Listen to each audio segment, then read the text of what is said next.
Bawat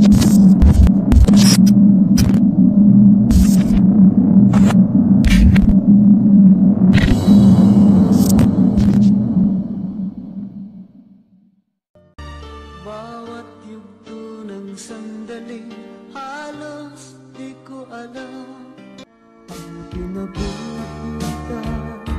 nining kalibutan. Lorena, minamahal kita. Magandang umaga ho, Mang Willie. Magandang umaga rin. Kamusta naman po? Ito, mabuti. Gaya pa rin ng dati, pumupogi.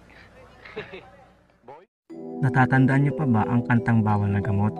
Isa lamang yan sa mga kanta na sumikat at alam na alam ng mga madalang people noong dekada 90. Kilalanin natin at ating balikan ang maiksing kwento na naging buhay ng bulag at magaling na singer na si Willie Garte.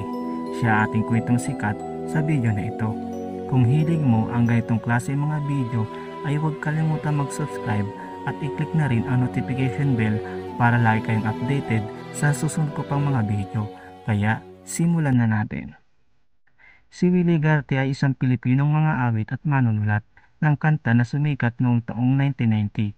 Isa siyang bulag na mga awit at nagpasikat ng mga kantang Bawal na Gamot, Nasaan ang Liwanag, Kay Lupit ng Tadhana at iba pa. Ipinanganak si Willie Garte sa bahay ng Samar. Nabulag siya habang nasa edad na 3 taon pa lamang.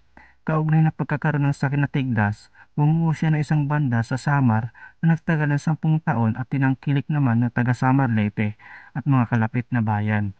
Bilang mahusay na artista, pinasikat at tinaguy ng Universal Record ang kanyang tinig at mga awitin at talento sa musika, na nagresulta sa isang album na pinapapalooban ng kantang Nasaan ang Liwanag. Nagkamit ng dobling platinum ang album na ito. Isa siya sa mga naunang artista na may kapansanan sa mata tulad ng pagkabulag na nagtamo ng alhikain na ipamahagi ang kanyang talento sa pag-awit at naparangalan sa ganitong pamamaraan. Naikwento ang makulay na buhay ni Willie Garte sa palabas sa GMA7 na Magpakailanman. Ginampanan ni Ariel Rivera ang katauhan ni Willie Garte. Siya ay namatay sa lungsod ng Pasay noong ika-6 ng Setyembre 1998. Makarang mabundol siya ng rumaragasang taxi. Ito naman ang ilan sa mga kanta niya na sumikat. Ilan nga rito ay ang Bawal na Gamot, Ang Iyong Dangal Sayang, Hain ang Utlanan, Ikaw Lamang, Iniwanan ng Liwanag, Kay Lupit ng Tadhana, Lorena, Tibok ng Puso, Una't Huling Pag-ibig. Ilan lamang yan sa mga sumikat na kanyang kinanta.